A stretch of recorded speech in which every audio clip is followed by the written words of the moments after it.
Hello everyone, my self Hanuman Jangir, chemistry faculty CLC Sikar. देखिएगा, अपन ने last topic अपना कवर कर लिया था सॉल्यूशन एंड रेडॉक्स वाला टॉपिक। ठीक है, आज अपन नेक्स्ट टॉपिक में नेक्स्ट यूनिट में एंटर करने वाला है। नेक्स्ट यूनिट है अपने पास सॉलिड स्टेट और फिर इसके साथ है केमिकल इक्विलिब्रियम। ठीक है, तो स्टार्ट करें आज सॉलिड स्टेट। बिल्कुल सिंपल सा छोटा सा टॉपिक है। हाँ, इसके अंदर कुछ 3D एज्यूम्पशन आपको कंसीडर करनी पड़ेगी। अब 3D एज्यूम्पशन कंसीडर करना थोड़ा सा डिफिकल्ट टास्क है ऑनलाइन क्लास के अंदर, तो मैं कुछ रिजल्ट लिखवाऊंगा, उनको आपको क्या करना है, याद रखना है, जिससे आपका काम चल जाए। ठीक है, स्टार्ट करें सॉलिड स्टेट। चलो सॉलिड स्टेट स्टार्ट करते हैं। उससे पहले सॉलिड का इंट्रोडक्शन कर लेते हैं। एक्चुअल में कोई भी अगर सब्सटेंस हो, अगर कोई भी अगर पदार्थ हो, उसकी भौतिक अवस्था किसके ऊपर डिपेंड करेगी? दो फैक्टर के ऊपर डिपेंड करती है। पहला, उनके बीच में फोर्स ऑफ अट्रैक्शन कैसा लग रहा है, और सेकंड नंबर, उनके बीच में जो है वो थर्मल एनर्जी कितनी है। ये दोनों ऑपोजिट फैक्टर है। फोर्स ऑफ अट्रैक्शन क्या करता है? मॉलिक्यूल को होल्ड करके रखने की ट्राई करता है, एटम को होल्ड करने की ट्राई करता है। जबकि थर्मल एनर्जी ज्यादा होती है तो मॉलिक्यूल की वेलोसिटी ज्यादा होती है, तो मॉलिक्यूल भागने की ट्राई करता है। दोनों ऑपोजिट फैक्टर है। ठीक है, तो आओ बात करते हैं। किसी भी पदार्थ की जो भौतिक अवस्था है, किसी भी पदार्थ की जो भौतिक अवस्था है, किसी भी पदार्थ की भौतिक अवस्था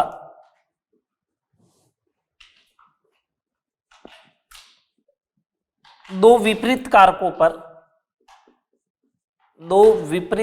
पर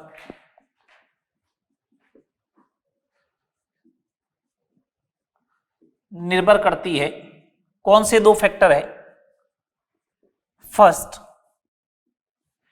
फोर्स ऑफ अट्रैक्शन, अंतराण्विक बल, अंतरा जो भी तुम लोग बोलते हो, फोर्स ऑफ अट्रैक्शन बोलता हूं मैं। और second, thermal energy due to temperature, तापीय ऊर्जा।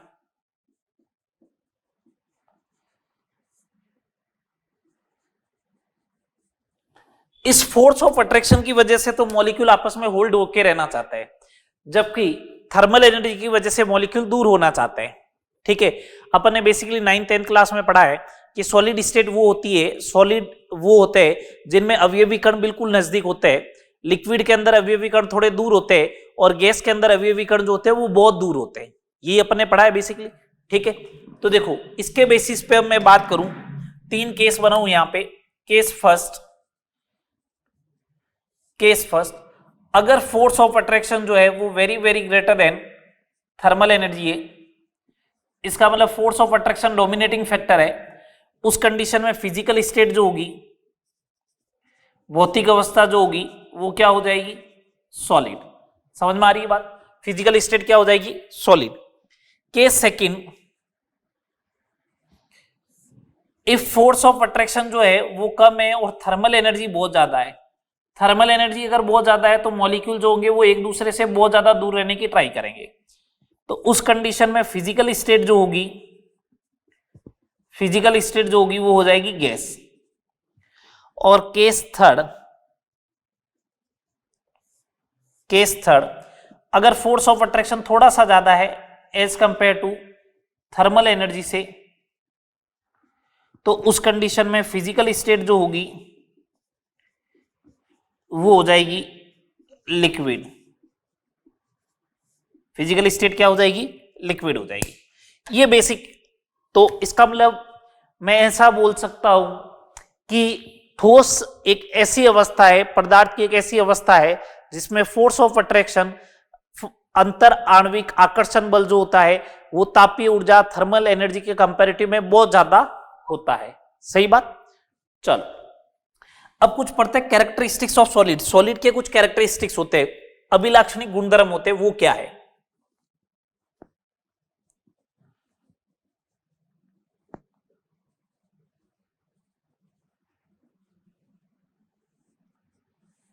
ठीक है, characteristics of solid. First number point कि इनका फिक्स शेप होता है, एंड फिक्स्ड ही वॉल्यूम होता है। वॉल्यूम भी क्या है इनका, फिक्स्ड है, फिक्स्ड शेप है, फिक्स्ड वॉल्यूम है, पहला point. Second number point, force of attraction very high. Third number point, intermolecular distance जो होगी, अंतर आणविक दूरियां वेरी लो, बहुत कम होगी। क्यों? कोई भी फोर्स ऑफ अट्रैक्शन जो होता है वो डिस्टेंस के इनवर्सली प्रोपोर्शनल टू होता है, r raise to the power n के। जितना फोर्स वीक होगा ना उतनी एन की वैल्यू ज्यादा होगी, जितना फोर्स वीक होगा उतनी एन की वैल्यू ज्यादा होगी। तो इंटरमोलिकुलर डिस्टेंस का ऑर्डर अगर मैं बात करूं, इंटरमोलिकुलर डिस्टेंस की ऑर्डर की अगर मैं बात करूं, तो सबसे ज्यादा फोर्स किसमें, सॉलिड में, तो सॉलिड में सबसे कम हो जाएगी, फिर लिक्विड और गैस में सबसे ज्यादा। फोर्थ नंबर, लो कंप्रेसिबिलिटी या नेग्लिजिबल कंप्रेसिबिलिटी, संपीड्यता इनकी बहुत कम होती है। संपीड्यता जो होती है वो इनकी बहुत कम होती है। संपीड्यता किसको बोलते हैं, संपीड्यता किसको बोलते हैं, संपीड्यता अपन बोलते हैं कि अगर आपने उसके ऊपर प्रेशर लगाया, प्रेशर लगाने पर अगर वॉल्यूम में चेंज नहीं होता है, अगर वॉल्यूम में चेंज नहीं होता है इसका मतलब उसकी संपीड्यता नहीं है। प्रेशर अप्लाई करने पर अगर वॉल्यूम चेंज होता है इसका मतलब उसकी संपीड्यता है। तो सॉलिड ऐसे है जिनमें अगर आप प्रेशर लगाओगे, ये सॉलिड है, ये सॉलिड, तो आप प्रेशर लगाओ, प्रेशर लगाने पे इसका वॉल्यूम चेंज हो रहा है क्या, नहीं होगा। अगर वॉल्यूम चेंज नहीं हो रहा है इसका मतलब क्या है, इसकी कंप्रेसिबिलिटी लो है। कंप्रेसिबिलिटी का अगर ऑर्डर की बात करूं, कंप्रेसिबिलिटी के ऑर्डर की अगर मैं बात करूं, तो सबसे ज्यादा कंप्रेसिबिलिटी होती है गैस में, उसके बाद होती है लिक्विड में, और उसके बाद होती है सॉलिड में। ठीक है भैया, चले आगे। फिफ्थ नंबर पॉइंट, सॉलिड जो होते हैं, सॉलिड में बेसिकली जो होती है वो वाइब्रेशनल एनर्जी होती है। सॉलिड की जो होती है वो कौन सी एनर्जी होती है, वाइब्रेशनल एनर्जी। वाइब्रेशनल एनर्जी कैसे, कंपन ऊर्जा। इसमें पार्टिकल जो होता है, इसमें अवयवी कण जो होता है वो एक माध्य स्थिति के इर्द गिर्द जो होता है वो क्या करता है, कंपन करता है, एसएचएम करता है, कंपन करता है, वाइब्रेशन करता है। तो इसकी एनर्जी जो होगी वो कौन सी होगी, वाइब्रेशनल एनर्जी होगी। ना तो ट्रांसलेटरी है ना रोटेशनल है, ओनली फॉर कौन सी एनर्जी होगी, वाइब्रेशनल काइनेटिक एनर्जी होगी। बात समझ में आ रही, ये कुछ स्पेशल कैरेक्टरिस्टिक्स ऑफ सॉलिड थी। चले आगे। अब अपन क्लासिफिकेशन ऑफ सॉलिड के ऊपर बात करते हैं, सॉलिड को क्लासिफाई करते हैं।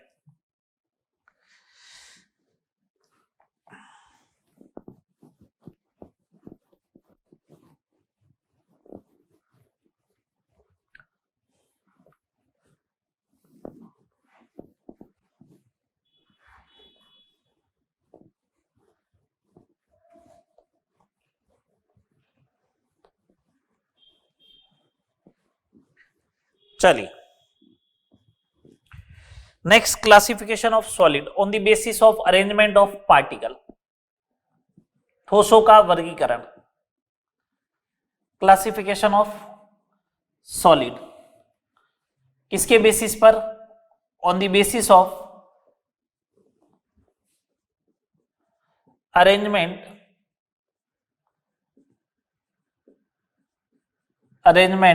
Of particles.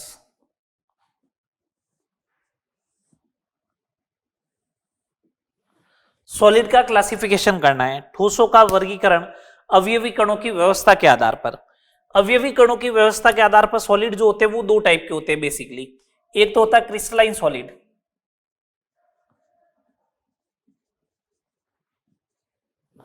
ठीक है, एक होता है क्रिस्टलाइन सॉलिड, क्रिस्टलीय ठोस।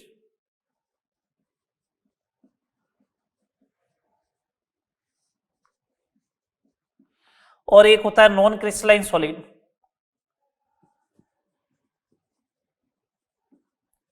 अक्रिस्टलीय ठोस।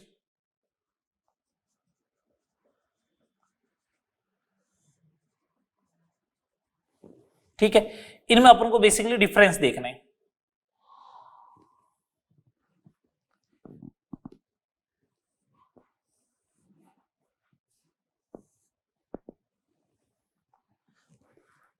ठीक है, इनमें बेसिकली अपन को डिफरेंस देखना है। क्रिस्टलाइन और नॉन क्रिस्टलाइन ठोस में बेसिक डिफरेंस क्या होता है? दो टाइप के सॉलिड होते हैं बेसिस अरेंजमेंट ऑफ पार्टिकल के बेसिस पे।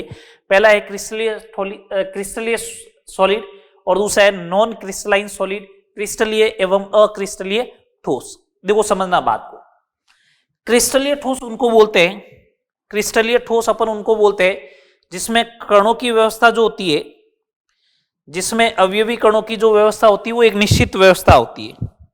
तो क्रिस्टलाइन सॉलिड और नॉन क्रिस्टलाइन सॉलिड अपन को देखना अरेंजमेंट के बेसिस पे, है ना। तो सुने बात को, क्रिस्टलीय ठोस जो होते हैं इनमें पार्टिकल्स का अरेंजमेंट रेगुलर होता है। रेगुलर अरेंजमेंट का मतलब क्या, देखना समझना बात को।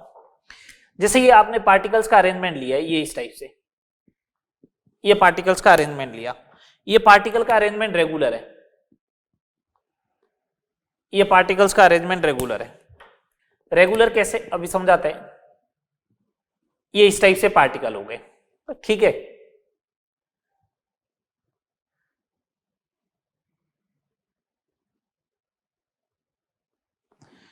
ये पार्टिकल का अरेंजमेंट रेगुलर रहेगा इस टाइप से।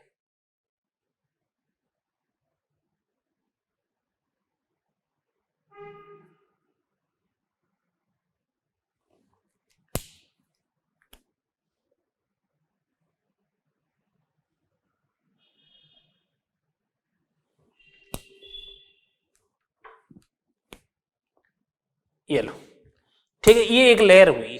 ये पार्टिकल्स का अरेंजमेंट रेगुलर कैसे, ब्लैक ब्लू रेड, ये सीक्वेंस रहेगा। फिर वापस ब्लैक ब्लू रेड, ठीक है। रेड के अगर ब्लू आएगा तो ब्लू के बाद में रेड आएगा, रेड के बाद में ब्लैक, ये देख लो, ये सीक्वेंस रहेगी। सिमिलर वे में वापस जब रहेगा तो ये आएगा, ये आएगा इस टाइप से। फिर वापस ब्लू है तो ये लो, ठीक है। और फिर वापस रेड है तो ये इस टाइप से रहेगा। फिर वापस सेम रहना चाहिए अरेंजमेंट, ये लो, ये इस टाइप से रहेगा। ब्लू के बाद में रेड आना चाहिए, ये लो रेड आ गया। फिर ब्लैक आना चाहिए रेड के बाद में,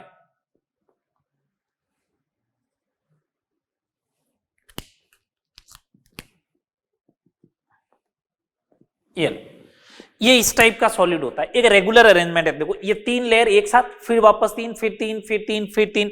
ये एक रेगुलर अरेंजमेंट का क्या होगा, एक रेगुलर पैटर्न का क्या होगा, फॉलो होगा। इसको अपन बोलेंगे क्रिस्टलाइन सॉलिड, क्रिस्टलाइन सॉलिड, ठीक है। अवयवी कणों की एक निश्चित व्यवस्था होती है त्रिविम में। इसके अंदर जो होगा एक रेगुलर अरेंजमेंट नहीं है, एक रेगुलर अरेंजमेंट नहीं होगा।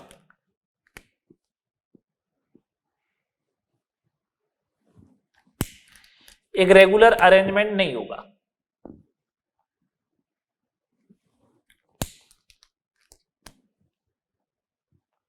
कोई फिक्स पैटर्न नहीं है, ये कोई फिक्स पैटर्न को फॉलो नहीं करेगा।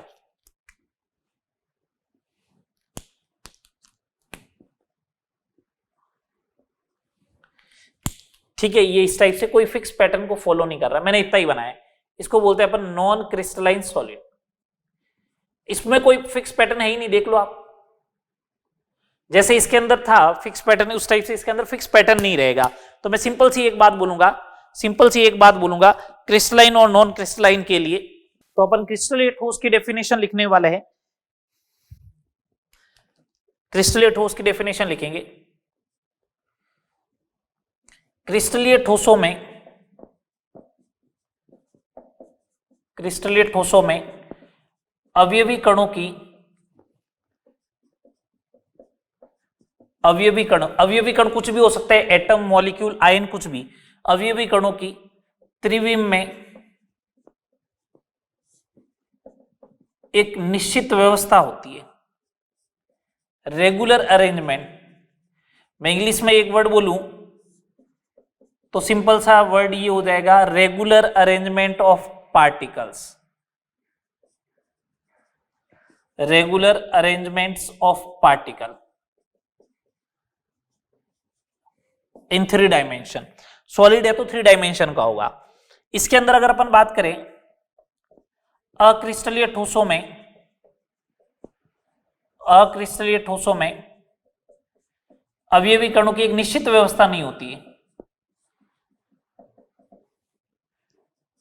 निश्चित व्यवस्था नहीं होती है, यादृच्छिक व्यवस्था होती है,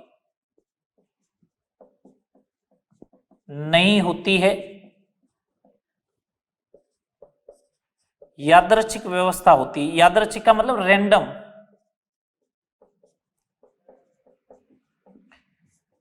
ऐसा बोलूं इरेगुलर अरेंजमेंट, या फिर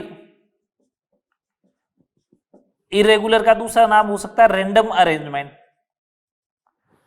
अरेंजमेंट ऑफ पार्टिकल्स, ऐसा बोल सकता हूं। ठीक है, बात समझ में आ रही है?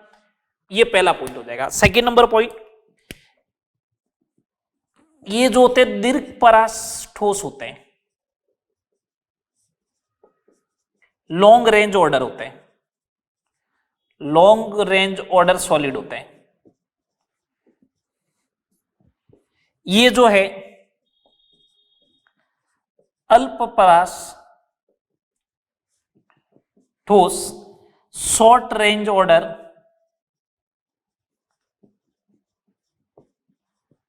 सॉलिड होते हैं। लॉन्ग रेंज शॉर्ट रेंज का मतलब क्या? ये कंटिन्यूअस ऑर्डर चलता रहेगा लॉन्ग रेंज में। इस नॉन क्रिस्टलाइन सॉलिड में अगर पार्टिकल्स का अरेंजमेंट रेगुलर हो भी गया ना कभी, तो वो एक पर्टिकुलर शॉर्ट रेंज के लिए होगा, पर्टिकुलर एक शॉर्ट रेंज के लिए ही होगा। ठीक है, तो इसलिए इसका मैंने नाम लिखा short range solid. Third number point, third number point के लिए अगर मैं बात करूं, अगर थर्ड नंबर पॉइंट में बात करूं तो इन द्रव को धीरे धीरे ठंडा करके बनाया जाता है, ठंडा करके बनाया जाता है, स्लोली कूलिंग। इधर फास्ट कूलिंग है। दो ठोस बनेगा कैसे? द्रव को ठंडा करोगे तभी तो ठोस बनेगा। ठीक है, तो इधर जो है वो द्रव को तेजी से ठंडा करके, तेजी से ठंडा करके बनाया जाता है, मतलब फास्ट कूलिंग है।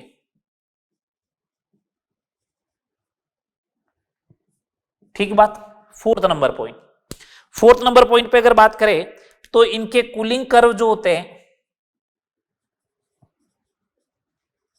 इनके कूलिंग कर्व जो होते हैं वो नॉन स्मूथ होते हैं, नॉन स्मूथ होते हैं। ठीक है, शीतलन वक्र जो होते हैं वो ऐसा बोलो असतत होते हैं। कैसे होते हैं? असतत। हिंदी में वर्ड लिखा हुआ होगा असतत। और इनके लिए अगर बात करें तो इनका जो कूलिंग कर्व है वो स्मूथ होते हैं, मतलब सतत होते हैं। स्मूथ का मतलब जिसे फ्री हैंड आप बना सकते हो, जिसे आप क्या कर सकते हो? फ्री हैंड बना सकते हो। समझना बात को, ये कूलिंग कर्व की बात कर रहा है। ठीक है, तो मैं इधर ही बनाता हूं इसका कूलिंग कर्व। अपन को मालूम है जितने भी फेज कन्वर्जन होते हैं, जितने भी फेज कन्वर्जन होते हैं वो कांस्टेंट टेम्परेचर और कांस्टेंट प्रेशर पे होते हैं। ठीक है, अब कूलिंग कर्व बनाना है इसका, तो देखो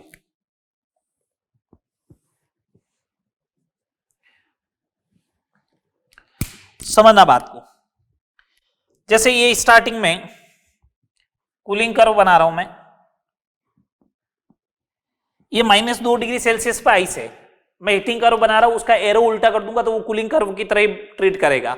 ठीक है, मैं उसका एरो उल्टा कर दूंगा तो वो कूलिंग कर्व की तरह ही ट्रीट करेगा। और आप चाहो तो मैं दूसरे डायरेक्शन से भी बना सकता हूं। -2 पे था तो ये 0 डिग्री सेल्सियस पे पहुंच गया, हीट करना पड़ेगा। उसके बाद ये जो होगा वो किस में कन्वर्ट होगा? एरो उल्टो कर देंगे अपन, एरो उल्टा कर लगा देंगे बाद में।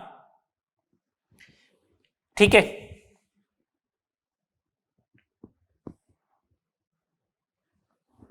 आप टेम्परेचर कम करना स्टार्ट करो। यहां पे थे वो गैस 102 डिग्री सेल्सियस वाली, आपने टेम्परेचर कम किया और इसको वाटर में कन्वर्ट करना है। वाटर में कन्वर्ट करना तो 100 डिग्री सेल्सियस पे होगा, तो यहां पे रहेगा गैस और लिक्विड का इक्विलिब्रियम।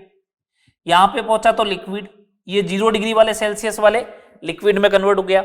यहां पे रहेगा लिक्विड और सॉलिड का इक्विलिब्रियम, और यहां पे पहुंचेगा तो वो क्या बन जाएगा, सॉलिड। ये लो, ऐसे भी बना सकते हो।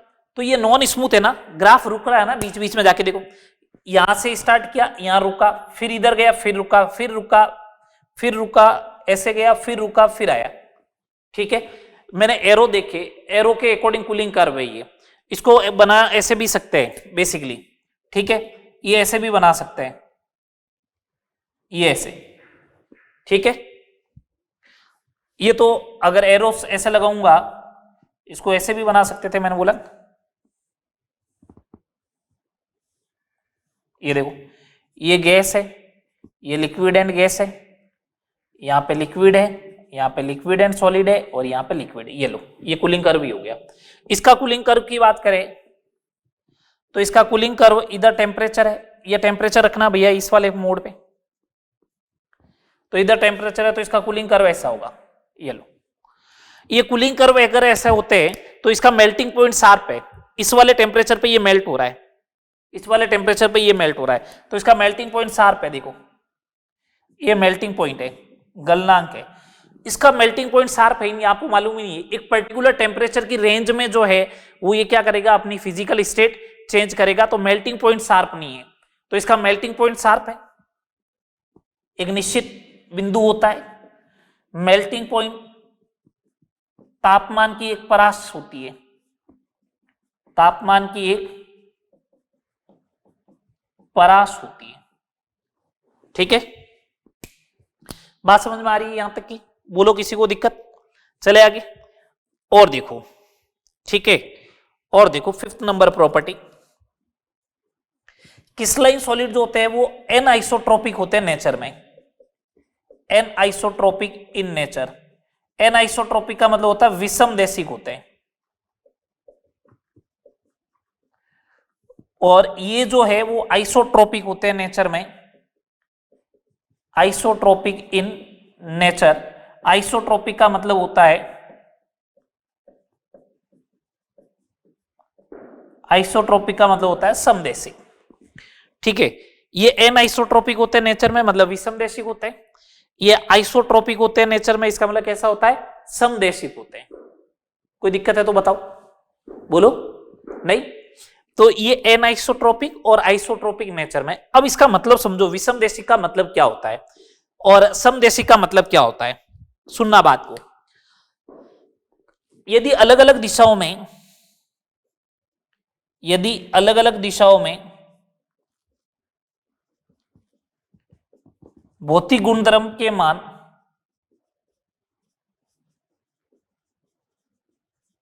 अलग अलग दिशाओं में भौतिक गुणधर्म, जैसे भौतिक गुणधर्म क्या मैं बताता हूं आपको। भौतिक गुणधर्म ये हो सकता है, एक तो रिफ्रैक्टिव इंडेक्स है ना, भौतिक गुणधर्म क्या हो सकता है, रिफ्रैक्टिव इंडेक्स हो सकता है, अपवर्तनांक हो सकता है, रिफ्रैक्टिव इंडेक्स अपवर्तनांक हो सकता है। ठीक है, इलेक्ट्रिकल एंड थर्मल कंडक्टेंस हो सकती है, इलेक्ट्रिकल एंड थर्मल कंडक्टेंस हो सकती है, मैकेनिकल स्ट्रेंथ हो सकती है, यांत्रिक सामर्थ्य हो सकता है। यदि अलग अलग दिशाओं में भौतिक गुणधर्म के मान अलग अलग प्राप्त होते हैं, मान अलग अलग प्राप्त होते हैं, तो उसे अपन बोलते हैं एन आइसोट्रोपिक। और इसमें क्या होंगे, अलग अलग दिशाओं में भौतिक गुणधर्म के मान समान प्राप्त होते हैं, समान प्राप्त होते हैं। बात समझ में आ रही है? यदि अलग अलग दिशाओं में भौतिक गुणधर्म के मान अलग अलग प्राप्त होते हैं तो उसे बोलते हैं क्रिस्टलाइन सॉलिड, और यदि भौतिक गुणधर्म के मान समान प्राप्त होते हैं तो उसे अपन बोलते हैं नॉन क्रिस्टलाइन सॉलिड। कोई दिक्कत? ये बेसिक आइडिया। क्यों होता है ये अलग अलग, उसका बात सुनना। अगर आपने एक पर्टिकुलर डायरेक्शन ये वाली ली, सुनना बात को, ये आपने एक पर्टिकुलर डायरेक्शन ली ये वाली, तो इसके लेफ्ट हैंड साइड में देखिए सारे रेड पॉइंट आ रहे हैं, तो प्रॉपर्टी रेड पॉइंट के करस्पॉन्डिंग आएगी। अब आपने ये वाली लाइन ले ली, तो इसके लेफ्ट में देखिए 2 ब्लू आ रहे हैं, 2 रेड आ रहे हैं, 2 ब्लैक आ रहे हैं, तो प्रॉपर्टी अलग अलग आ गई, पार्टिकल अलग अलग आए। एक रेगुलर अरेंजमेंट होता है पार्टिकल का, इसलिए अलग अलग डायरेक्शन में अरेंजमेंट अलग अलग दिखेगा, इसलिए फिजिकल प्रॉपर्टीज भी क्या आएगी, अलग अलग आएगी। अच्छा, नॉन क्रिस्टलाइन में नॉन क्रिस्टलाइन में रैंडम अरेंजमेंट होता है। रैंडम अरेंजमेंट में अपन ये कंसीडर करते हैं एवरेज वैल्यू आएगी और एवरेज वैल्यू हमेशा सेम रहती है, इसलिए इनमें पार्टिकल का अरेंजमेंट मतलब इनके अंदर जो है वो अलग अलग डायरेक्शन में फिजिकल प्रॉपर्टीज क्या रहती है, सेम रहती है। ये बात समझ में आ गई, क्रिस्टलाइन नॉन क्रिस्टलाइन।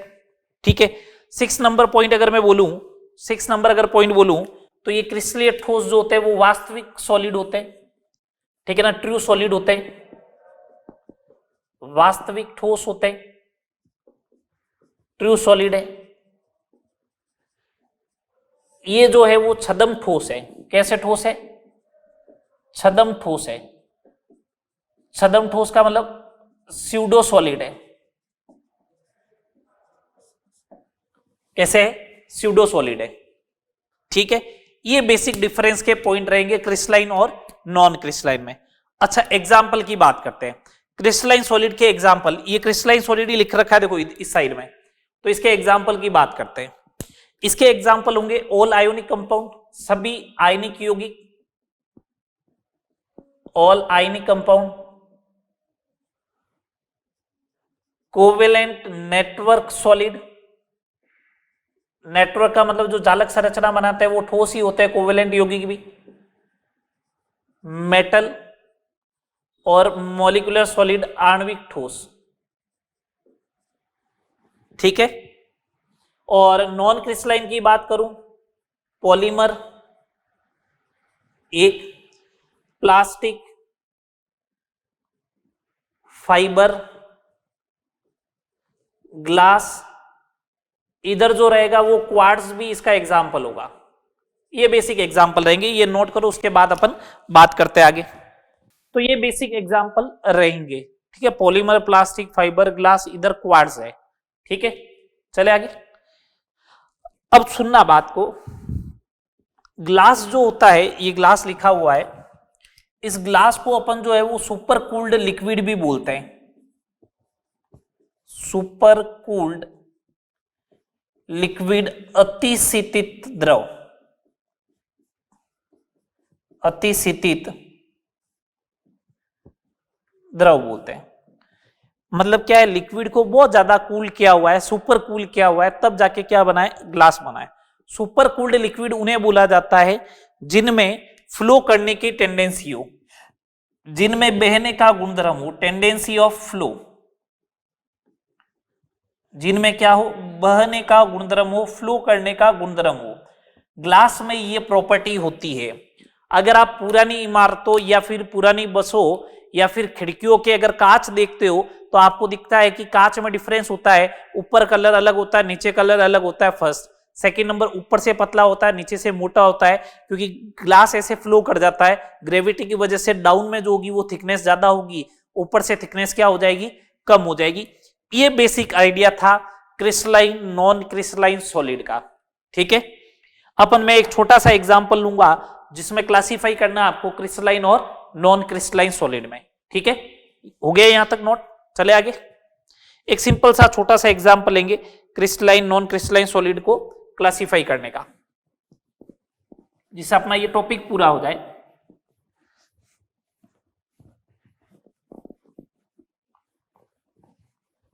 प्रॉपर्टीज ध्यान रखनी है, पूछ लेता कौन सा क्रिस्टलाइन सॉलिड से रिलेटेड करेक्ट स्टेटमेंट है, कौन सा नहीं है, इस टाइप से।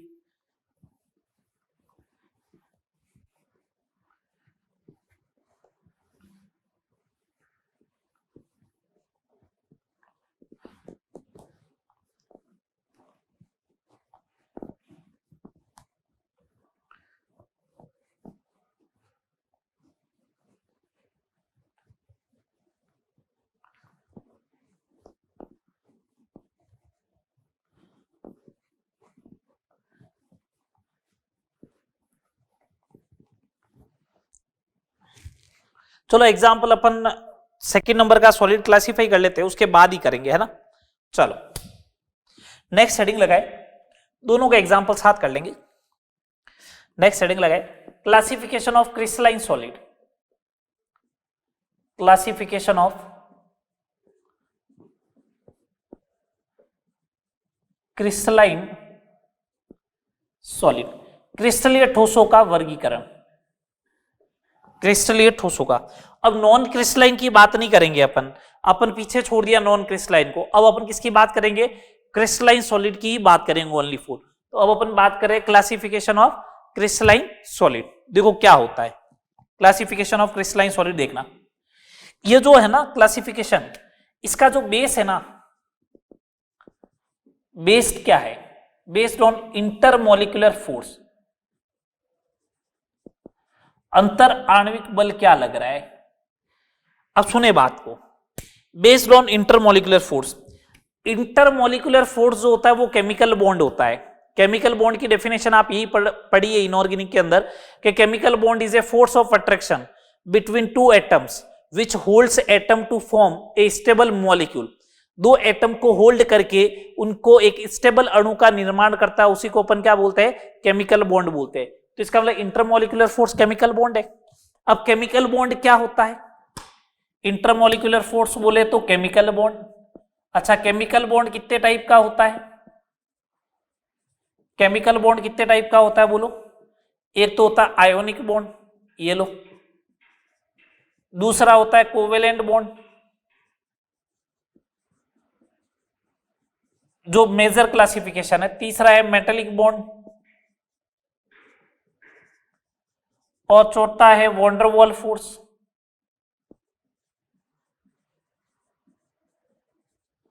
है ना? तो इसके बेसिस पे सॉलिड भी जो होंगे, इनके बेसिस पे सॉलिड भी जो होंगे वो क्या होंगे? एक तो होगा आयोनिक सॉलिड, एक होगा कोवेलेंट सॉलिड। जिनमें कोवेलेंट बॉन्ड पाया जाएगा ना उन्हें बोलेंगे कोवेलेंट सॉलिड। मेटेलिक बॉन्ड होगा उन्हें बोलेंगे मेटेलिक सॉलिड, और जिनमें वॉन्डरवॉल फोर्स होगा अपन उन्हें बोलेंगे मॉलिक्यूलर सॉलिड। उन्हें अपन बोलेंगे मॉलिक्यूलर सॉलिड। ये बेसिक आइडिया है आयोनिक, कोवेलेंट, मेटेलिक और मॉलिक्यूलर सॉलिड। ये चार टाइप के सॉलिड होंगे। किसके बेसिस पे? इंटरमॉलिक्यूलर फोर्स के बेसिस पे। ठीक है, सुनना बात को। ये चार टाइप के सॉलिड हो गए। मैं यहीं पे इनके बारे में कुछ इंपॉर्टेंट पॉइंट्स बताने की ट्राई कर रहा हूं।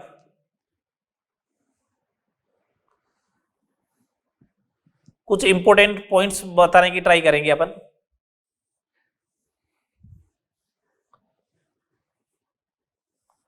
आप व्यवस्थित बना सकते हो नोट्स, है ना?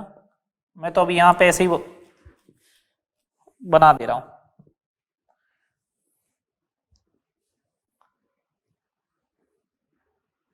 समझना बात को।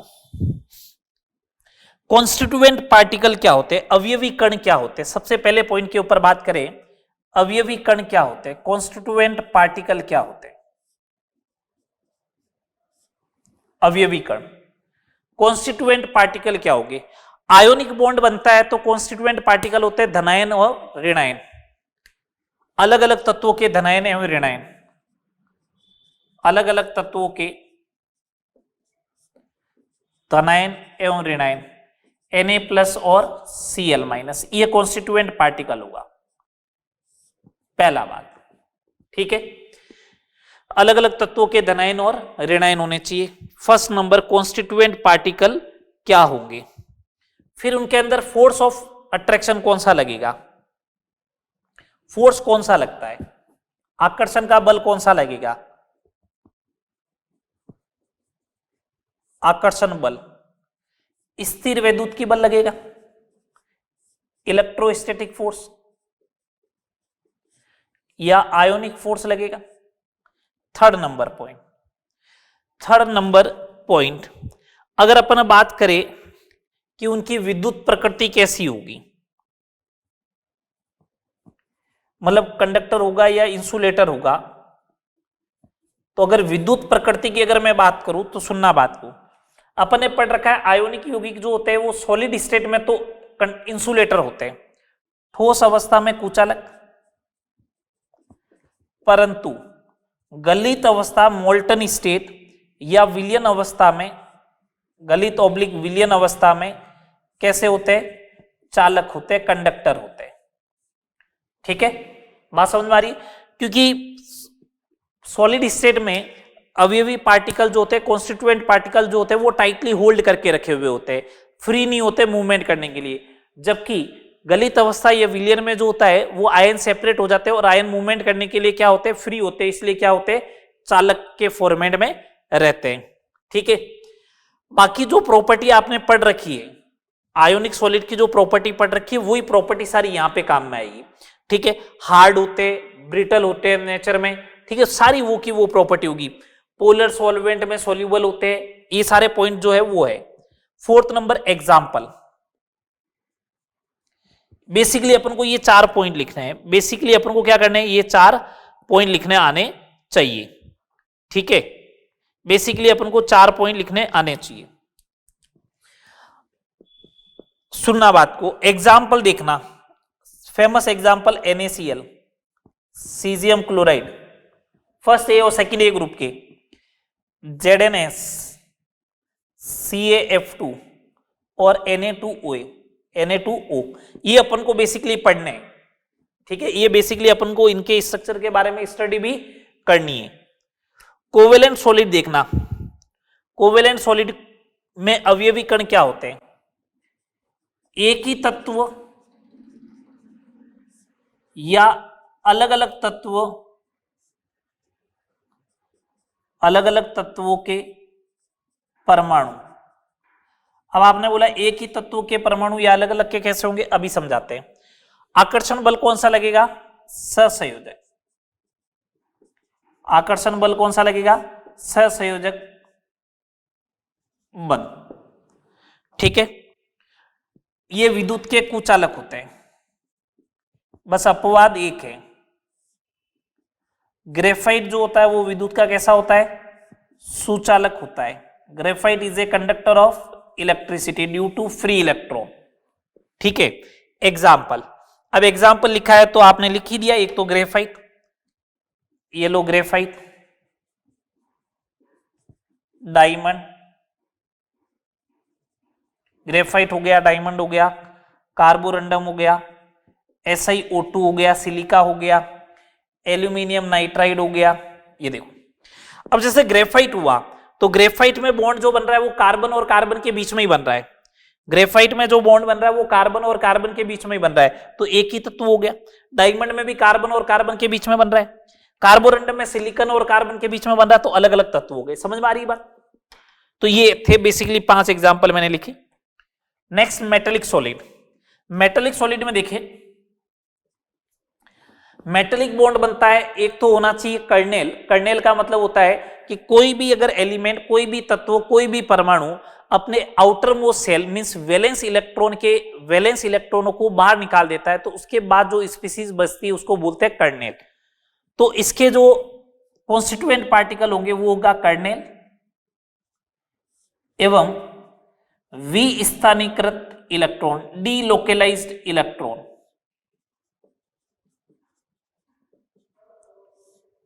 विस्थानीकृत इलेक्ट्रॉन, डीलोकेलाइज्ड इलेक्ट्रॉन का मतलब क्या, इलेक्ट्रॉन पर्टिकुलर उस जगह पे पड़ा हुआ नहीं रहेगा, इलेक्ट्रॉन उस पर्टिकुलर जगह पे पड़ा हुआ नहीं रहेगा। ये कैटाइन हो गया, ये कैटाइन हुआ, ये कैटाइन, ये कैटाइन, ये कैटाइन, ये कैटाइन, ये इलेक्ट्रॉन, ये इलेक्ट्रॉन। अब आप कहो कि ये इलेक्ट्रॉन इसी का है क्या, नहीं, ये इसका है, ये घूमता हुआ वहां तक चला गया, घूम रहा है, इसका मतलब डीलोकेलाइज्ड हो रहा है। अगर फिक्स होता है तो उसे लोकेलाइज्ड बोलते हैं, ऑर्गेनिक में वर्ड यूज में लेते हो। जो कर्नेल एवं विस्थानीकृत इलेक्ट्रॉन होते हैं। आकर्षण का बल कौन सा लगेगा, धात्विक बंध। कौन सा लगेगा, धात्विक बंध। थर्ड नंबर, विद्युत की प्रकृति कैसी होती है, विद्युत के सुचालक होते हैं। Metal are good conductor of electricity.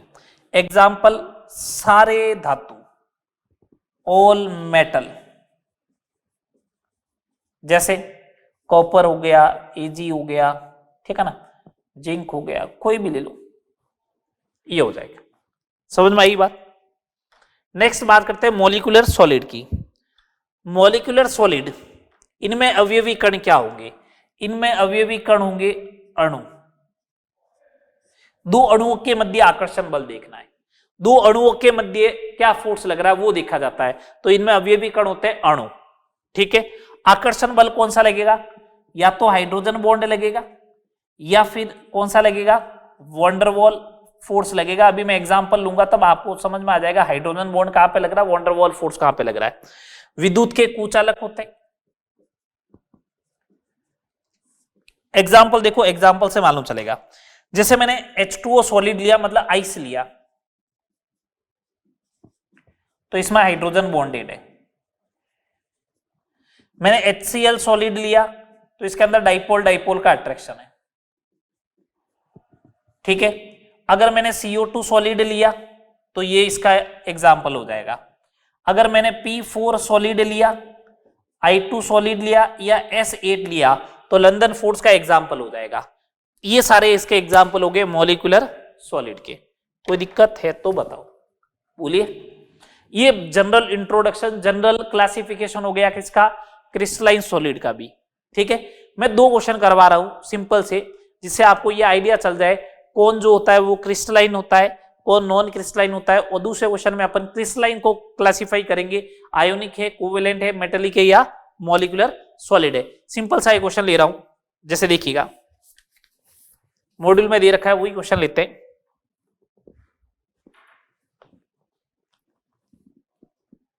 पहला क्वेश्चन है, क्रिस्टलाइन और नॉन क्रिस्टलाइन में क्लासिफाई करना है आपको। क्रिस्टलाइन एंड नॉन क्रिस्टलाइन में क्लासिफाई करना है आपको। क्या क्या एग्जांपल दे रखे, polyurethane, second नेफ्थालीन,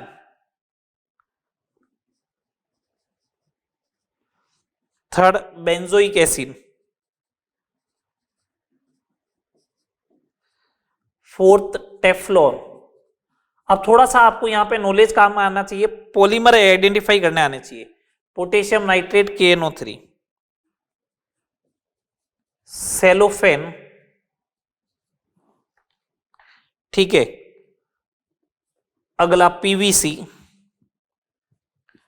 fibre glass और आगे दे रखा है कॉपर, ये दे रखा है। ये पहला क्वेश्चन तो ये हो गया crystalline non crystalline. Second number, crystalline solid को क्लासिफाई कीजिए इन चारों में।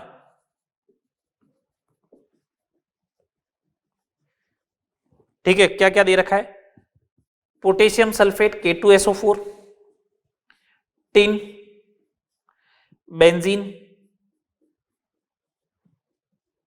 यूरिया, अमोनिया, अमोनिया के बाद में दे रखा है वाटर,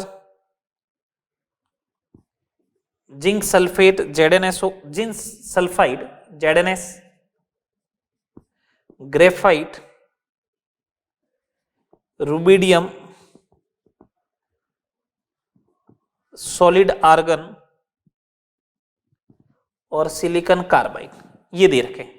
ये एनसीईआरटी के ही है दोनों क्वेश्चन बेसिकली, ये एनसीईआरटी के ही है बेसिकली दोनों, ठीक है। चलो सुनना, सिंपल सा क्लासिफिकेशन करते हैं अपन।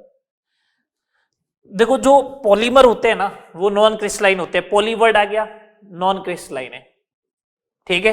टेफ्लॉन नॉन क्रिस्टलाइन है, पीवीसी नॉन क्रिस्टलाइन है, फाइबर ग्लास नॉन क्रिस्टलाइन है, कॉपर क्रिस्टलाइन है, सेलोफेन नॉन क्रिस्टलाइन है, KNO3 आयोनिक कंपाउंड है, क्रिस्टलाइन है, बेंजोइक एसिड मॉलिक्यूलर है तो क्रिस्टलाइन है, नेफ्थालीन क्रिस्टलाइन है, हो गया, बोलो। K2SO4 आयोनिक है, ये मेटालिक है। अब बेंजीन और बेंजीन के बीच में कौन सा लगेगा, मॉलिक्यूलर सॉलिड हो गया, कौन सा हो गया, यूरिया और यूरिया के बीच में कौन सा फोर्स लगेगा, मॉलिक्यूलर हो जाएगा। समझ में आ रही बात, यूरिया और यूरिया के बीच में कौन सा फोर्स लगेगा, मॉलिक्यूलर सॉलिड हो जाएगा। समझ में आ रही है बात।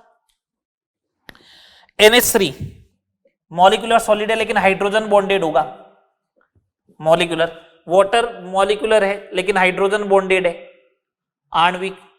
ZnS ionic, graphite covalent, rubidium metal है तो मेटेलिक सॉलिड।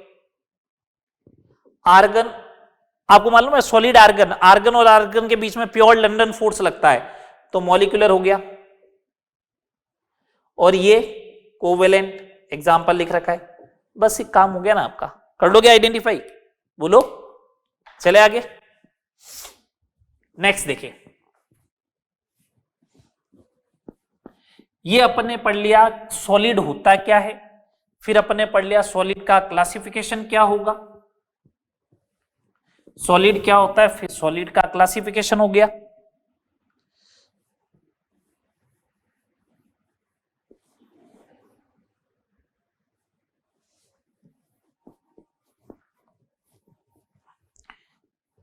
अब आगे बढ़े, अब बात करते हैं स्पेस लैटिस, क्रिस्टल लैटिस और यूनिट सेल की।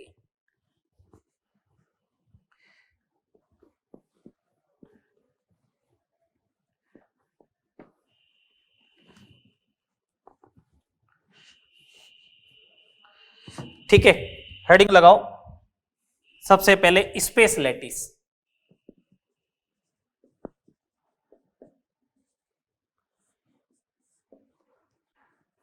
त्रिविम जालक।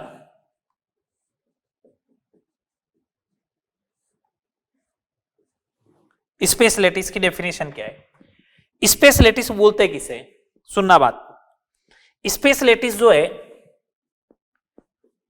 त्रिविम में बिंदुओं की, पॉइंट्स की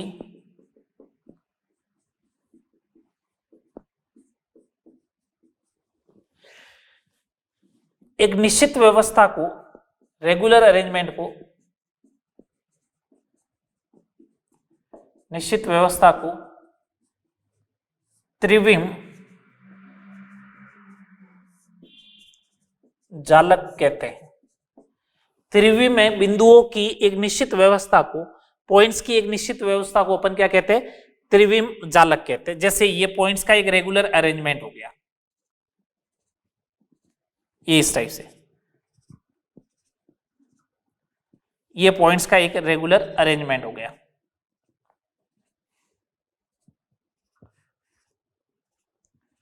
ये स्पेस लैटिस है। और इन पॉइंट्स को जो बोलते हैं, इन पॉइंट्स को अपन बोलते हैं लैटिस पॉइंट, जालक बिंदु बोलते हैं। क्या बोलते हैं? लैटिस पॉइंट या जालक बिंदु। सेकंड नंबर पॉइंट देखना, सेकंड नंबर पॉइंट देखिए, इन जालक बिंदुओं की जो है वो हमेशा आइडेंटिकल एनवायरनमेंट मिलेगा। इन जालक बिंदुओं को जो है वो हमेशा आइडेंटिकल एनवायरनमेंट मिलेगा, इस बात का भी ध्यान रहे। अब ये जालक बिंदु को आइडेंटिकल एनवायरनमेंट मिलता है, इसका क्या मतलब कि देखो इस बिंदु की और इस बिंदु को हमेशा आइडेंटिकल एनवायरनमेंट मिला। कैसे? इसके देखो एक लेफ्ट में है, एक राइट में, एक टॉप में, एक बॉटम में। इसके भी देखो एक लेफ्ट में दिख रहा है, एक बॉटम में दिख रहा है। देखो टॉप में नहीं दिख रहा है लेकिन है टॉप में, आपको दिख नहीं रहा है। आपको मालूम है ना crystalline solid long range order होते हैं, तो ये तो अभी ऊपर भी चल रहा है। मैंने तो उसमें से इतना सा पार्ट आपको दिखाया है बस, तो ये ऊपर भी होगा, इसी साइड से राइट हैंड साइड में भी होगा। तो हमेशा ये बात ध्यान रहे, लैटिस पॉइंट को आइडेंटिकल एनवायरनमेंट मिलेगा। ठीक है, एक समान पर्यावरण मिलना चाहिए, एक समान परिवेश मिलेगा। कोई दिक्कत है तो बताओ? नहीं? नेक्स्ट देखिए, नेक्स्ट बात करते हैं क्रिस्टल लैटिस की।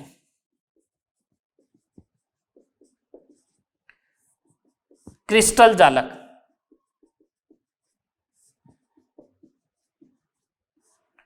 क्रिस्टल जालक क्या होता है? क्रिस्टल लैटिस, क्रिस्टल जालक ये होता है, सिंपल सी डेफिनेशन,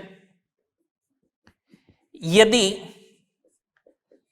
त्रिविम जालक के जालक बिंदुओं को, ये जो लैटिस पॉइंट है ना, यदि त्रिविम जालक के जालक बिंदुओं को, लैटिस पॉइंट्स को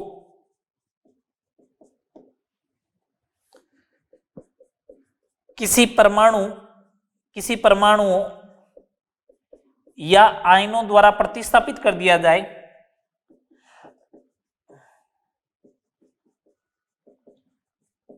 द्वारा प्रतिस्थापित कर दिया जाए, तो प्राप्त संरचना को अपन क्या कहते हैं? क्रिस्टल जालक कहते हैं।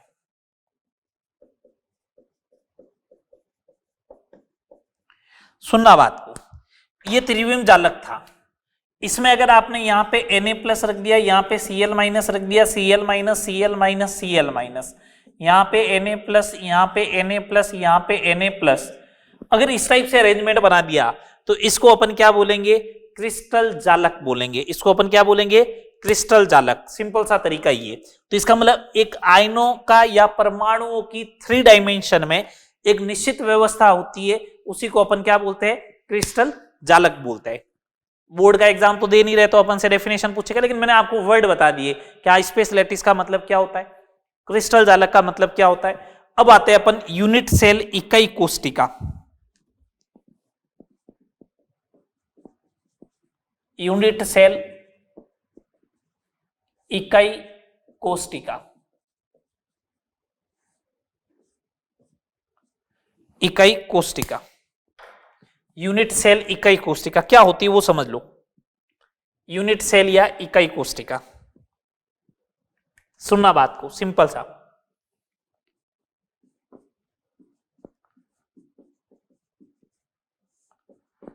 क्रिस्टल जालक की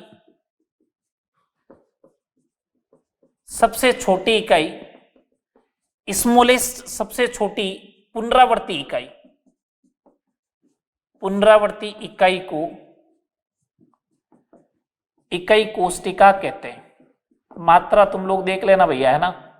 इकाई कोष्टिका कहते हैं। मैं तो एक सिंपल सा लाइन बोलने वाला हूं, smallest repeating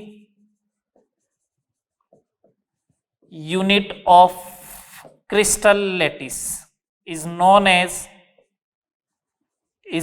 as unit cell. जो स्मॉलेस्ट रिपीटिंग यूनिट होती है क्रिस्टल लैटिस, उसी को अपन क्या बोलते हैं? इकाई कोष्टिका। सुनना बात को ढंग से। ये एक दीवार है, अगर दीवार जो होती है अगर अपन उसे क्रिस्टल जालक माने पूरा, ठीक है, तो उस लंबी सी दीवार है क्रिस्टल जालक माने, तो उसके अंदर जो एक ईंट लगी हुई है, जो एक ब्लॉक लगा हुआ है, उसी को अपन यूनिट सेल बोलेंगे। उसी को अपन क्या बोलेंगे? यूनिट सेल बोलते हैं, जो रिपीट होती जाएगी और पूरे दीवार का निर्माण कर देगी। सेकेंड नंबर पॉइंट इसमें क्या ध्यान रखना है? यूनिट सेल के गुणधर्म वही होते हैं, यूनिट सेल के गुणधर्म, यूनिट सेल के गुणधर्म क्रिस्टल जालक के समान होते हैं, क्रिस्टल जालक के समान होते हैं। जैसे जो यूनिट सेल की डेंसिटी होगी वो क्रिस्टल जालक की डेंसिटी होगी, है ना। ये बात थोड़ी आपको ध्यान रहनी चाहिए, ठीक है।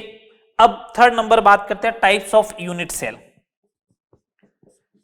अब मैं यूनिट सेल ही बोलूंगा भैया, है ना। इकाई कोष्टिका, मात्रा कोष्टिका तुम लोग बोलते रहना। यूनिट सेल के प्रकार 2 टाइप की होती है। First type primitive, primitive unit cell, साधारण unit cell,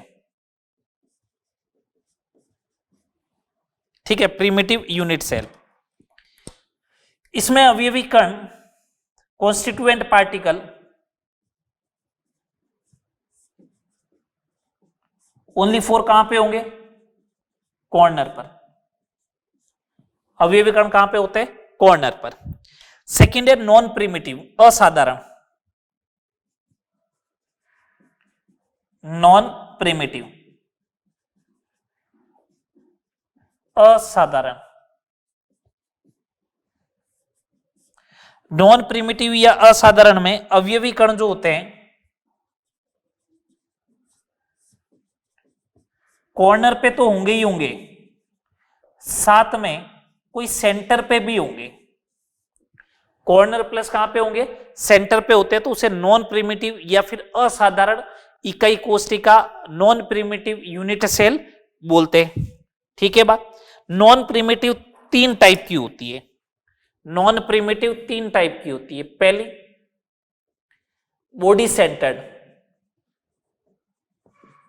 body centred unit cell. Body centred का मतलब हो गया, देखो नॉन प्रिमिटिव है तो कॉर्नर पे तो होगी ही होगी, कॉर्नर पे तो है ही है, प्लस कहां पे होना चाहिए? बॉडी के सेंटर पे भी, ठीक है। सेकंड नंबर फेस सेंटर्ड, फलक केंद्रित, इसे बोलते हैं काय केंद्रित, इसे बोलते हैं फलक केंद्रित, फेस सेंटर्ड। फेस सेंटर्ड में कहां पे होगी? नॉन प्रिमिटिव है तो कॉर्नर पे तो होगी प्लस फेस के सेंटर पे भी होगी। ठीक है। थर्ड नंबर है end centred.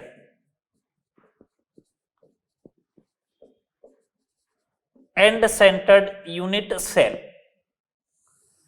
End centred unit cell है, उसके अंदर अगर अपन बात करें तो एंड सेंटर्ड यूनिट सेल में कॉर्नर पे तो होगी plus two opposite face centre, दो विपरीत फलक केंद्र पे भी होती है। टू अपोजिट फेस सेंटर दो विपरीत फलक केंद्र पे होगी। ये 4 टाइप की यूनिट सेल होगी। प्रिमिटिव जिसमें अवयवी कण केवल कहां पे होते हैं? कॉर्नर पे। Non primitive corner plus centre पे होंगे। बॉडी सेंटर्ड है तो कॉर्नर प्लस बॉडी का सेंटर। फेस सेंटर्ड है तो कॉर्नर प्लस फेस का सेंटर। और एंड सेंटर्ड है तो एंड सेंटर्ड में क्या होगा? Corner plus two opposite face centre. अगर एक ये पीछे वाली दीवार लू तो सामने वाली दीवार होनी चाहिए, राइट हैंड वाली लू तो लेफ्ट हैंड वाली होनी चाहिए, बॉटम हो तो टॉप वाला होना चाहिए। ये अपोजिट फेस सेंटर बनेंगे। आगे बात समझ में? तो ये अपना इंट्रोडक्शन हो गया स्पेस लैटिस, क्रिस्टल लैटिस और टाइप्स ऑफ यूनिट सेल। अब अपन बात करेंगे basically types of crystal lattice. Types of crystal lattice.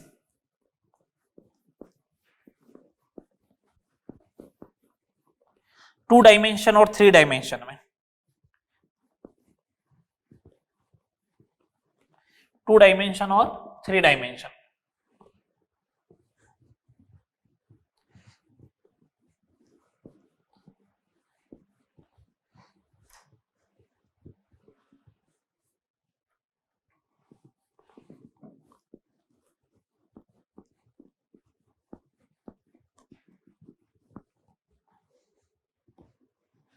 Types of crystal lattice, आओ बात करते हैं।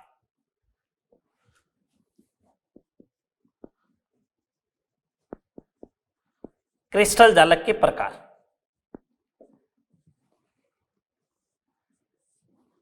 First 2D crystal lattice. 2 dimension में बात करनी। 2D crystal lattice. 2 dimension crystal lattice की बात करते हैं। सबसे पहले किसकी बात करें? 2 dimension crystal lattice. 2 dimension crystal lattice की बात करेंगे। समझना बात को।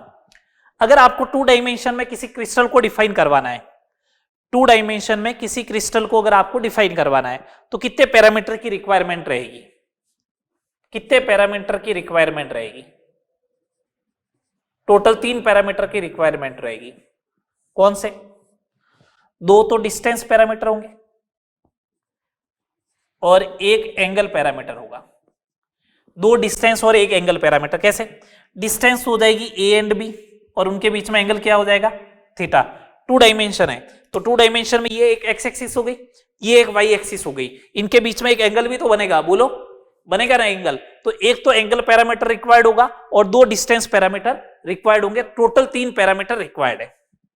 अगर अपन इस बेसिस पे बात करें तो देखो कैसे बन सकते हैं, कौन कौन से होंगे 2 डायमेंशन पैरामीटर।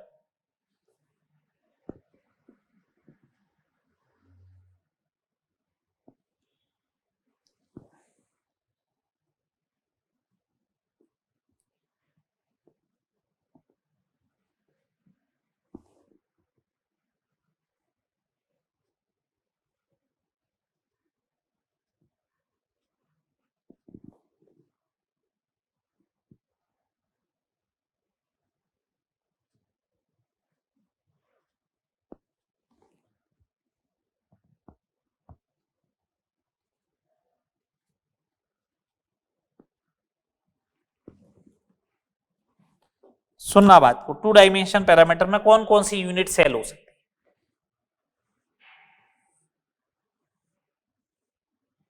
ये है रेक्टेंगल, रेक्टेंगल नहीं, स्क्वायर यूनिट सेल। कौन सी यूनिट सेल है? स्क्वायर यूनिट सेल, जिसमें a बराबर b है और थीटा बराबर क्या है? 90 डिग्री। ठीक है, पहली। दूसरी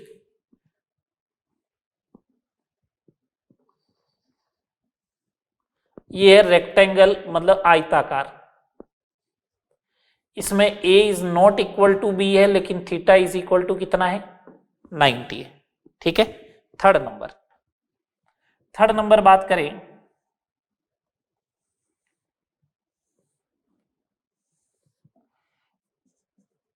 पैरेललोग्राम समांतर चतुर्भुज। ठीक है, इसमें न तो ए बी के बराबर है, न theta is not equal to 90। ठीक है, नेक्स्ट रोम्बस के अंदर क्या होता है, ये है रोम्बस समचतुर्भुज, ए बराबर बी तो है लेकिन theta is not equal to 90। ये 4 यूनिट हो गई, रोम्बस, पैरेललोग्राम, रेक्टेंगल, स्क्वायर। और कौन सी हो सकती है वो देखना, कोई जरूरी तो नहीं पार्टिकल्स का अरेंजमेंट ऐसे ही हो, पार्टिकल का अरेंजमेंट ऐसे भी हो सकता है। देखो, 2 पार्टिकल के बीच में एक पार्टिकल हो, ये इस टाइप से, वापस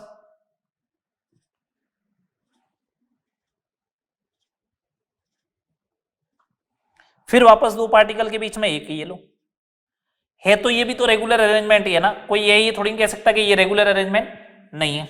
अब देखो इसके अंदर देखो,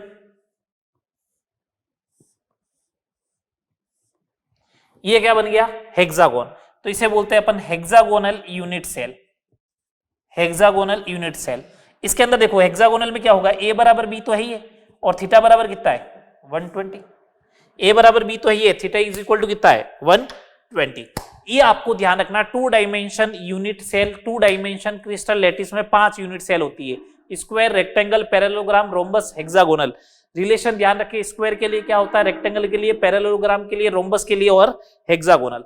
अब अपन बात करते हैं 3D क्रिस्टल लैटिस की। किसकी बात करेंगे, 3D क्रिस्टल लैटिस की। आओ, second number 3D crystal lattice.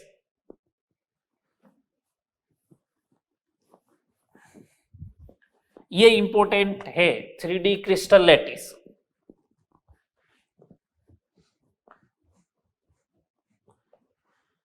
Three D crystal lattice important है।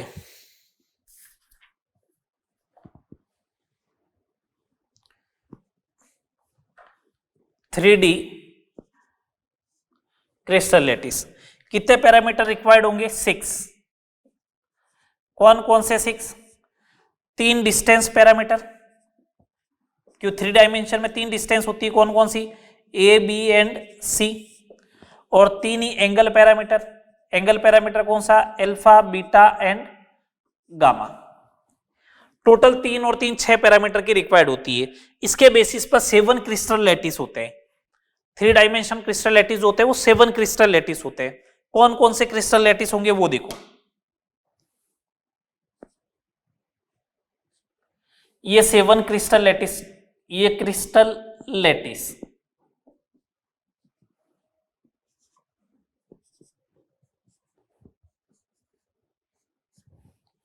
ठीक है, नाम लिख देता हूं मैं इनके पूरे। सबसे पहले क्यूबिक, इंग्लिश वर्ड ही ध्यान रखे भैया, क्यूबिक, ठीक है।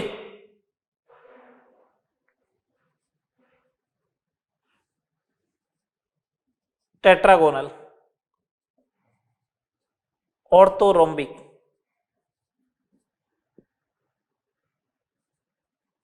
Rhombohedral, hexagonal, monoclinic and triclinic. Rhombohedral का एक नाम और है, रोम्बोहेड्रल का एक नाम और है ट्राइगोनल, एक नाम और है ट्राइगोनल, ठीक है। चलो, अब आपको क्रिस्टल लैटिस है, इसके लिए एबीसी में क्या रिलेशन होगा, एक तो ये बात करनी, एक अल्फा बीटा गामा में क्या रिलेशन होगा, और उसकी यूनिट सेल कौन कौन सी होगी। आप आगे एग्जाम्पल वाला कॉलम आपको फिलअप करना है, मॉड्यूल में से या एनसीईआरटी में से देख के ये कॉलम आप फिलअप करोगे, ठीक है। क्योंकि एग्जाम में आज तक इसका एग्जाम्पल पूछा नहीं गया है, कुछ फेमस एग्जाम्पल है उनको तो दिमाग में सेट रखना ही पड़ेगा, ठीक है, जैसे ग्रेफाइट जो होता है वो हेक्सागोनल होता है, इनको तो आपको दिमाग में सेट रखना ही पड़ेगा। ठीक है, क्यूबिक के अंदर कौन होता है, जैसे NaCl हो गया क्यूबिक के अंदर आएगा, तो इनको दिमाग में रखना पड़ेगा, अदरवाइज एग्जाम्पल पूछते नहीं है ज्यादातर। रिलेशन पूछता है अल्फा बीटा ABC और अल्फा बीटा गामा में, और यूनिट सेल कौन कौन सी है उसकी। देखो सिंपल सा याद रखने का तरीका बता देता हूं। सबसे पहले A बराबर B बराबर C, तीनों बराबर है, अब एक को अनइक्वल कर दो, फिर तीनों को अनइक्वल कर दो, at it is copy paste कर लो, at it is copy paste किया,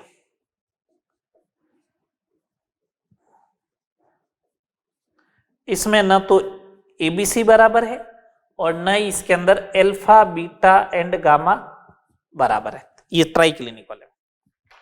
ठीक है, तीनों बराबर, फिर एक बराबर नहीं, फिर दोनों बराबर नहीं है, एज ए कॉपी पेस्ट कर दो। ठीक है, इसमें अल्फा बीटा गामा बराबर और 90 के बराबर, 3 बार बोलना है ऐसा, अल्फा बीटा गामा बराबर 90 के बराबर, अल्फा बीटा गामा बराबर 90 के बराबर। चौथी बार में अल्फा बीटा गामा बराबर तो है लेकिन नॉट इक्वल टू 90। ठीक है, हेक्सागोनल में अल्फा बीटा 90 है और गामा 120।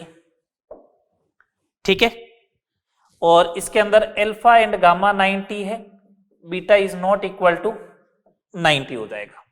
ठीक है, ये रहेगा, ये रहेगा, समझ में आ रही है बात। चल आगे, अब बारी आई यूनिट सेल की, कि यूनिट सेल कौन कौन सी होगी। सिंपल सा एक नाम ध्यान रखें, जो कोई भी अगर क्रिस्टल लैटिस बना होगा ना, तो उसके अंदर प्रिमिटिव यूनिट सेल सिंपल से तो बना हुआ होगा ही होगा, ये कंफर्म है, विदाउट प्रिमिटिव तो बन ही नहीं सकता है कोई, वो तो बेसिक है। तो देखो नंबर बताता हूं, एक जैसे 1 2 का 4 होता है, वैसे 3 2 का 4, 1 1 2 1, ये देखो 3 2 का 4 1 1, 3 2 का 4 1 1 2 1, एक नाम आपको याद रखना है, रख लोगे नंबर याद। अगर ये नंबर याद रखा तो देखना, जहां पे 1 है ना वहां तो प्रिमिटिव हो गया, फिक्स है, जहां पे 4 है वहां primitive, body centre, face centre और एंड सेंटर फिक्स हो गया। क्यूबिक अपन पढ़ने वाले तो primitive, body centre, and face centre ये होते हैं। अब बच्चा लोचा किसका, इन दो का ही तो है, ये लो प्रिमिटिव, ये लो प्रिमिटिव, इसमें B लिखना है, इसमें E लिखना है, बस। इसमें पहले आ रहा है इसलिए B, इसमें बाद में आ रहा है इसलिए E, B पहले आता है E बाद में आता, देख लो। ठीक है, अब दिक्कत क्या है, ये आपने, मैंने कहा ये पैटर्न फॉलो कर देना, ये 3 बराबर होंगे, फिर ये repeat as a copy paste कर देना, ये तो तब होगा ना जब ये फिक्स रखोगे आप। अगर गलती से ट्राइक्लिनिक आपने ऊपर रख दिया और फिर बोला कि A बराबर B is not equal to C, तो गलत हो जाएगा। तो इनको याद रखने इसी सीक्वेंस में। तो देखो एक सिंपल सी बात बताता हूँ, याद रखने का तरीका बताता हूँ। देखो मैंने रेड पेन से इसीलिए लिखा, इसको हिंदी में पढ़ो तो ये आएगा सीटी, सीटी बजाने वाला जानते हो ना, सीटी बजाते जो मुंह से, और मतलब अगर आपने सीटी और बजाई और फिर किसी ने अगर आपको पिटाई कर दी तो हॉस्पिटल, एच का मतलब हॉस्पिटल, और इतना जोर से मारा कि मोनो का मतलब 1 और ट्राई का मतलब 3, एक बार नहीं 3 बार जाना पड़ेगा।